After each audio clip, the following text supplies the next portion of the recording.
নমস্কার, আমি সুস্মিতা। ক্রিয়েটিভ আর সিম্পল লাইফস্টাইলে আপনাদের সকলকে স্বাগত জানাই। ঘুম থেকে উঠেই সকাল সকাল চলে এসেছি ছাদে। শ্বশুরবাড়িতে এই জায়গাটাই ছিল আমার দ্বিতীয় পছন্দের জায়গা। এখানে যখন জামা কাপড় মেলতে আসতাম, তারপরের সময়টা আমি অনেকটা সময় ধরে এই জায়গাটায় কাটাতাম। এই ছাদটা ছিল সবথেকে পছন্দের আমার।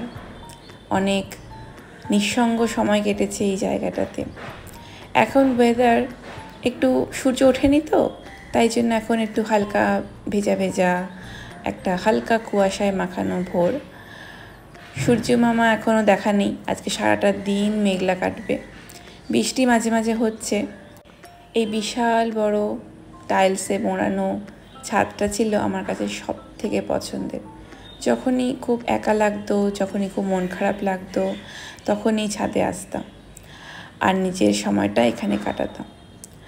তারপরে আজকে কিছু বাজার হাট করার ছিল, কিন্তু বাইরে না মুষলধারে বৃষ্টি পড়ছে জানেন।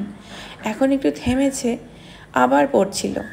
তো আজকে বাজারটা এখানে ব্লিঙ্কিট বলে একটা অ্যাপের সাহায্যে আজকে করলাম।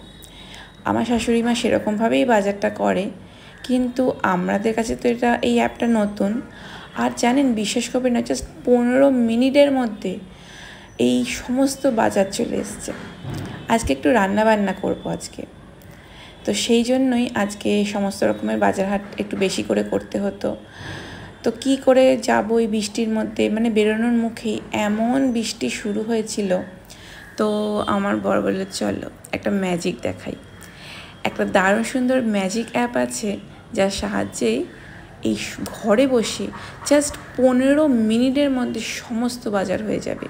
কি নেই, কাঁচা বাজার থেকে শুরু করে পাকা বাজার, সমস্ত কিছুই এই ব্লিঙ্কিট অ্যাপের সাহায্যে সব কিছু পেয়ে যাবে।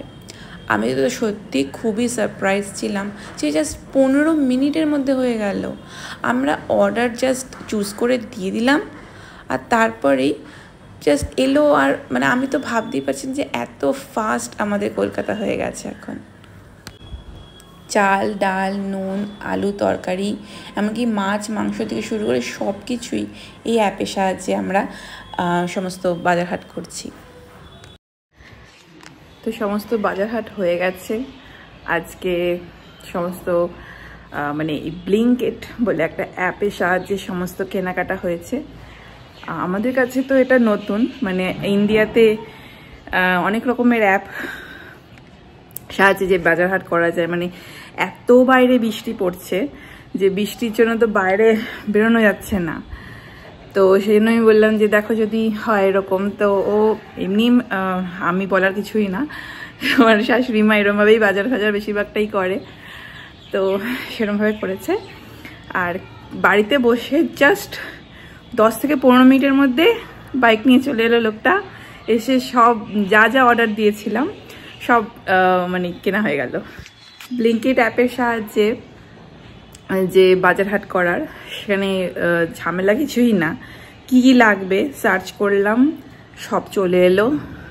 অনেক অপশান আছে, কতটা আছে সব কিছুই একদম মাপ ঝোঁক, কত দাম সব কিছুই দেওয়া থাকছে।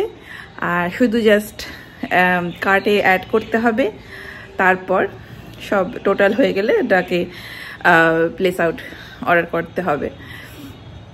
তো বেশ ইজি। আর এত বাইরে এখন এত বৃষ্টি পড়ছে প্রত্যেক দিন, কালকেও সাংঘাতিক বৃষ্টি, এখানে তো পুরো জল জমে গেছে। তো সেজন্য এই অবস্থায় বেরোনোটা খুবই চাপের। আর এই ডেলিভারি ম্যানগুলোর জন্য মানে অনেক বড় উপকার হচ্ছে এই অ্যাপের সাহায্যে। প্লাস এনারা যে এত বৃষ্টি বাদলার মধ্যেও যে আমাদের একটা বিশাল বড় কাজ করে দিচ্ছে, বাজার হাট করার দরকারই হচ্ছে না বাইরে গিয়ে, ঘরে বসেই 15 মিনিট, মানে এত কম সময়ের মধ্যেই আমাদের হাতে সব চলে আসছে। তো এটা খুব ভালো একটা মানে হয়েছে কাজ। তো যাই হোক, একটা দারুণ জিনিস শিখলামও আমি এখানে এসে, খুব সুন্দর। এখানে এসে এখন তো সেরকমভাবে কাজ থাকে না, শুধু মেয়েকে খাওয়ানো বা মেয়ের রান্নাবান্না একটু করা, এইটাই যা। আর সারাটা দিনই ঘুমানো হচ্ছে। এখন একটু সময় কাটাচ্ছি জাম খেয়ে। জাম রোল না, কিন্তু জাম। আমি জাম খেতে খুব বেশি একটা ভালোবাসি না, তবে এটা বেশ সুন্দর খেতে, বেশ টক টক মিষ্টি মিষ্টি। তো খাওয়া দাওয়া করে ঠোরে নিয়ে দুপুরের খাওয়াও খেয়ে দিয়ে নিয়ে আমরা সবাই একটুখানি ঘুমাচ্ছিলাম। হঠাৎ জানলাটাকে জাস্ট পিটিয়ে দুভাগ করেই ছাড়বে। তো আমি ভাবছিলাম কোথা থেকে আওয়াজ আসছে। পর্দাটা সরাতেই যাকে দেখলাম, ইনি তো প্রায়ই মানে আসেন, যখন আগেও একবার এসেছিলাম আমি, তখনও না এরকম জানলা পেটাতো। তো আমি ভাবলাম যে গেল, এই আওয়াজে যদি মেয়ে উঠে পড়ে তাহলে তো মুশকিল। তো আমি যেই পর্দাটা সরিয়েছি তখনই লাফ মেরে এখানে এসে বসেছেন, আকাশ পাতাল ভাবছেন যে কি করে এই জানলাটাকে পেটানো যায় আরও। তো তারপর ভয়ের চোটে উনি উড়ে কোথায় চলে গেলেন। আজকে না বাইরে খুব সুন্দর ওয়েদার, অ্যাকচুয়ালি এখন প্রতিদিনই খুব সুন্দর ওয়েদার হয়ে আছে। এখন মেয়ে ঘুমাচ্ছে, উঠবে সেই রাত্রিবেলা, মোটামুটি রাত 11টা-12টা হয়ে যাচ্ছে, তারপর সারাটা রাত জাগা। এখন অবশ্য পরের দিনের সকাল, আর এখন নিচে দেখছি একটা মাছওয়ালা এসছে। সেই দেখছিলাম যে ওখানে ওনার কাছে পাবদা মাছ অ্যাকচুয়ালি আছে কি না, কারণ এখানে আসার পর না আমি খুব ইচ্ছে করছে এই ভেটকি মাছের পাতুরি, পাবদা মাছের ঝাল, সর্ষে পাবদা, যাই হোক যেটা আমরা ওখানে পাই না সেটাই একটুখানি যদি কেনা যেত। তো এনার কাছে বেশি নেই, তো যাই হোক বড় মাছ কেনা হয়েছিল। আর দুপুরবেলা মেয়েকে এখন ঘুম পাড়িয়ে দিয়ে আমি একটু রান্না করছি। আজকে বাড়িতে একটু লোকজন আসবে, আর আমি আজকে মানে ভাবলাম যে আমার শাশুড়ি মাই অ্যাকচুয়ালি বললেন যে এবারে লোকজন আসছে, তো তুমি যদি একটু রান্নাবান্না করো। তা আমি ভাবলাম একটু মাছের কালিয়া করি, মাংস করি, আর একটু ফ্রাইড রাইস করি। এ বাড়িতে আজকেই হচ্ছে প্রথম আমার রান্না করা। আর আগে তো বিয়ের পর শাশুড়ি মার কাছেই আমার রান্নার হাতে করি, রান্না করতে একদম ভালো লাগতো না বা জানতামও না। তো আমার শাশুড়ি মার হাতেই আমার শেখা যে রান্নাকে অ্যাকচুয়ালি কী, মানে রান্নার ব্যাপারটা কী। তারপর যেহেতু খেতে ভালোবাসি, সেই জন্য রান্নার প্রতি একটা আলাদা ভালোবাসা ঝোঁক চলে এলো। রান্না করছি আর বাইরে প্রচণ্ড জোরে বৃষ্টি হচ্ছিল।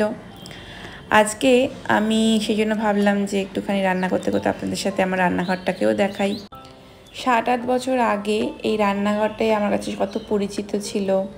কোথায় নুনের কৌটো, হলুদের কৌটো, ইনফ্যাক্ট এই রান্নাঘরের প্রত্যেকটা আনাচে কানাচে কোথায় কি আছে সব আমার হাতের নখদর পড়েছিল। বাড়ির 7টা মানুষের রান্না আমিই করতাম। তারপরে আস্তে করে যখন চলে গেলাম, এখন আর সব কিছুই নতুন লাগছে। কোথায় কিছু আছে জানি না, সব কিছু জিজ্ঞেস করে করে করতে হচ্ছে। মশলার কৌটোগুলো দেখে অনেক পুরনো লাগছিল, অনেক কিছু মনে হচ্ছিল জারি এটা তো সেই গরম মশলার কৌটো, কিছুই চেঞ্জ সেরকমভাবে হয়নি। রান্না করতে করতে কত যে পুরনো কথা মনে পড়ে যাচ্ছে এই রান্নাঘর নিয়ে।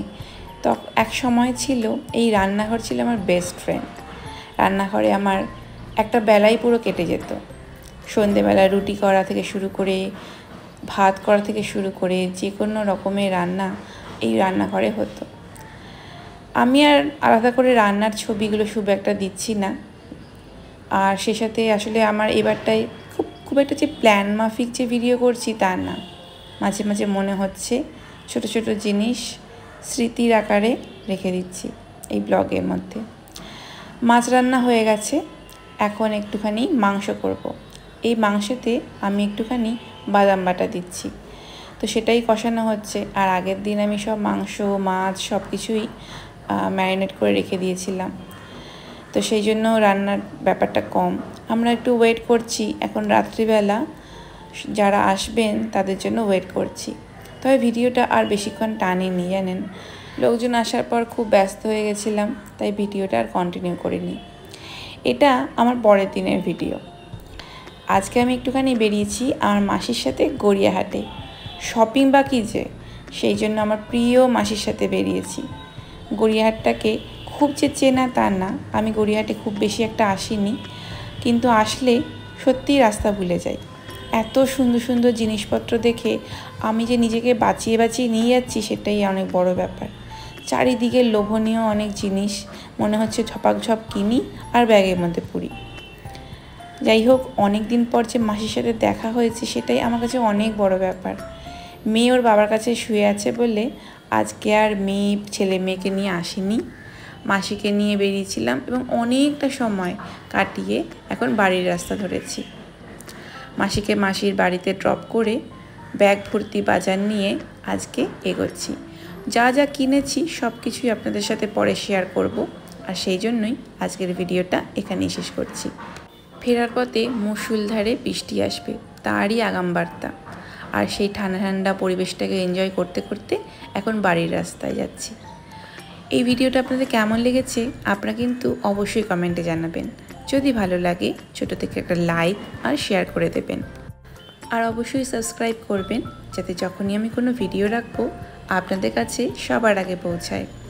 আপনারা সবাই খুব ভালো থাকবেন, সুস্থ থাকবেন, আর অবশ্যই অন্যদেরও সুস্থ থাকতে সাহায্য করবেন। নমস্কার।